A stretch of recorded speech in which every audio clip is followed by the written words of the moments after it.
नमस्कार। हाल ही में social media पर एक बातचीत में ना सबका ध्यान खींचा है। ये बातचीत है शब्दों की ताकत के बारे में, हमारे समाज की जो सच्चाइयां हैं उनके बारे में, और सबसे जरूरी एक दूसरे को समझने की जो हमारी जरूरत है उसके बारे में। तो देखिए, आज हम यहाँ कोई बहस करने नहीं आए हैं। हम बस ग्रामीण राव जी के एक स्पष्टीकरण को समझने की कोशिश करेंगे ताकि एक हेल्दी संवाद, एक बातचीत शुरू हो सके। तो चलिए देखते हैं कि हम इसे कैसे समझेंगे। सबसे पहले देखेंगे कि इस संवाद की जरूरत क्यों पड़ी, वो शुरुआती चिंगारी क्या थी। फिर शब्द और मानसिकता के बीच का जो बारीक फर्क है उसे जानेंगे। इसके बाद आरक्षण जैसे जरूरी मुद्दे पर बात होगी कि यह अधिकार है या दान। फिर हम भेदभाव के खिलाफ दी गई दलील को समझेंगे, और आखिर में एक बेहतर समाज बनाने में हम सबकी क्या जिम्मेदारी बनती है इस पर गौर करेंगे। तो सवाल यह है कि ये सब शुरू कहाँ से हुआ।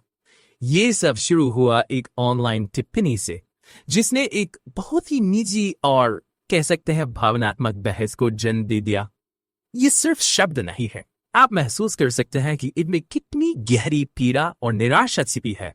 ये एक इंसान की प्रतिक्रिया है, लेकिन ये दिखाती है कि ये दर्द समाज का एक बहुत बड़ा हिस्सा महसूस करता है। और इसी भावनात्मक जवाब के बाद एक स्पष्टीकरण देना जरूरी हो गया। और इस पूरी बातचीत के सेंटर में था एक फ्रेज, अभागा सवर्ण। जाहिर है ये शब्द कुछ लोगों को बहुत चुभे, और इसी से जो एक गलतफहमी पैदा हुई उसे दूर करने की जरूरत महसूस की गई। तो अगला सवाल ये उठता है कि भाई, एक शब्द में ऐसा क्या है कि वो इतना दर्द दे सकता है। इसे समझने के लिए हमें शब्द और उसके पीछे छिपी हुई मानसिकता, इन दोनों के फर्क को समझना होगा। तो यहाँ पर पहली और सबसे जरूरी बात जो साफ की गई वो ये है कि निशाना कोई एक व्यक्ति या कोई जाति नहीं है। निशाना है एक खास तरह की सोच पर, एक मानसिकता पर, जो असल में किसी में भी हो सकती है। तो आखिर ये सवर्ण मानसिकता है क्या चीज? देखिए, इसे 3 बातों से समझा जा सकता है।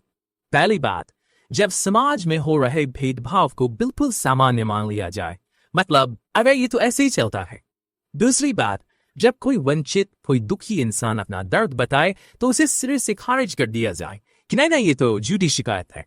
और तीसरी और शायद सबसे तकलीफदेह बात, जब हक मांगने वाले इंसान को ही कटघरे में खड़ा कर दिया जाए। और ये जो मानसिकता है ना, ये सबसे ज्यादा खुलकर तब सामने आती है जब बात आरक्षण जैसे संवेदनशील मुद्दे पर होती है, जहां पीड़ा और अधिकार की बातें अक्सर आमने सामने खड़ी नजर आती हैं। हम अक्सर सुनते हैं ऐसी बातें, कोई कहता है ये तो रिजर्वेशन से आया है, तो कोई किसी की पीड़ा पर ही सवाल उठा देता है कि इसने शिकायत ही क्यों की। ये सिर्फ सवाल नहीं होते, ये उस मानसिकता को दिखाते हैं जो दूसरे के संघर्ष को समझ ही नहीं पाती। तो यहाँ पर इस पूरी बहस को एक नए नजरिए से देखने की कोशिश है कि आरक्षण कोई खैरात या भीख नहीं है, बल्कि सदियों से जो अन्याय हुआ है उसे ठीक करने की एक सामाजिक कोशिश है। ये एक जवाब है, उन मौकों का जवाब जो इतिहास में एक बड़े तबके से छीन लिए गए थे। और सबसे बड़ी बात यह है कि कुछ खाब ऐसे होते हैं जो किसी रिपोर्ट या दस्तावेज में कभी नजर नहीं आते। रोजमर्रा की जिंदगी में जो अपमान झेलना पड़ता है, जो अनदेखी सहनी पड़ती है, ये वो दर्द है जो इंसान को अंदर से धीरे धीरे खोखला कर देता है। अच्छा, अब जब मानसिकता और दर्द की बात हो ही रही है तो ये साफ करना भी जरूरी है कि ये आलोचना किसके लिए है और किसके लिए नहीं है। ये बात साफ है कि ये आलोचना उन लोगों के लिए बिल्कुल नहीं है जो न्याय और बराबरी में यकीन रखते हैं। हर समुदाय में, हर वर्ग में ऐसे लोग हैं जो संवेदनशील हैं, जो दूसरों का दर्द समझते हैं और सही के साथ खड़े होते हैं। और वो इस लड़ाई में दुश्मन नहीं बल्कि सहयोगी हैं।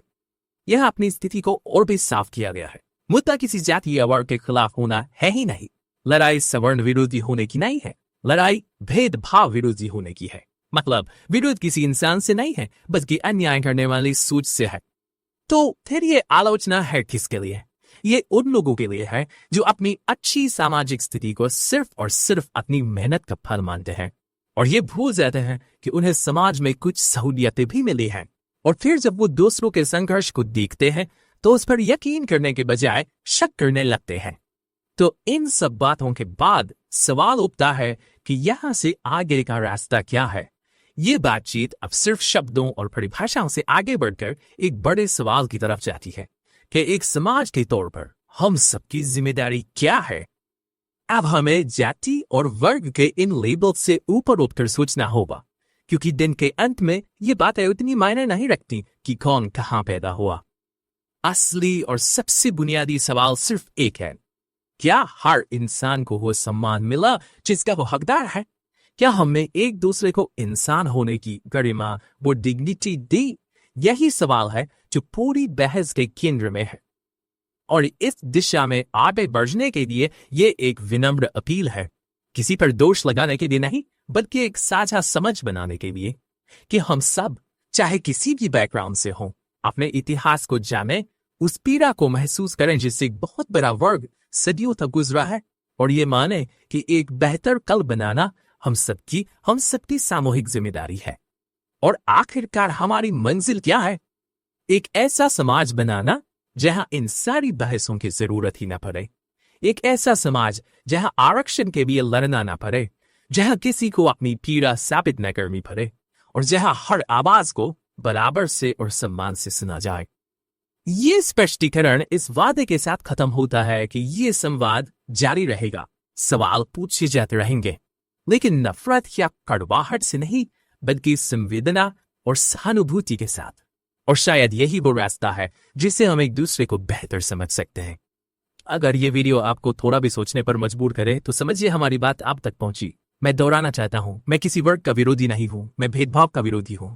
आप इस विषय पर क्या सोचते हैं कमेंट में जरूर लिखिए, क्योंकि संवाद से ही समाज आगे बढ़ता है। अगर आप चाहते हैं ऐसी ही जमीन से जुड़ी सच और संवेदना से भरी बातें, तो वीडियो को लाइक कीजिए, अपने दोस्तों के साथ शेयर कीजिए, और चैनल ग्रामीण राम जी को सब्सक्राइब करना न भूलें, क्योंकि गांव से उठी समझ देश को दिशा दे सकती है। मैं हूं राम जी मीना, फिर मिलेंगे एक नए सवाल के साथ।